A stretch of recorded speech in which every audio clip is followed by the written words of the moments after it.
Now, the next step is to prepare for the decision after you have made the project report.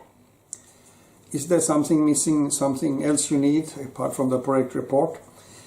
Then add that, and also all attachments that you have them ready. Prepare a decision document.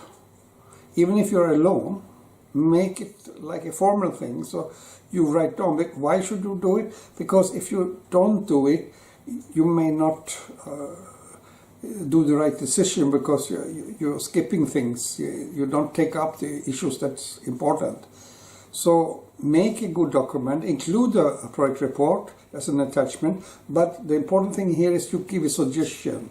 So this project should be undertaken because of so and so, and it will be good so and so, and you explain it and a few lines, not many, but still.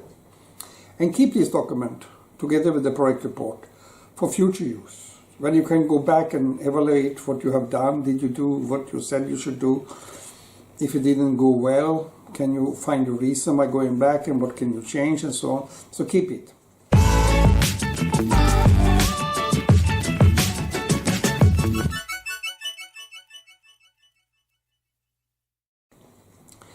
And if you are alone, again, like I said about the project report, have some outside also look at the decision and the proposal you give. Maybe invite 2-3 people who can be there sitting together with you, make the decision. Or if you're a group, no problem, you sit the group there. Maybe you have some financier who will come in and so who could be part of have the ideas there. It all depends on you.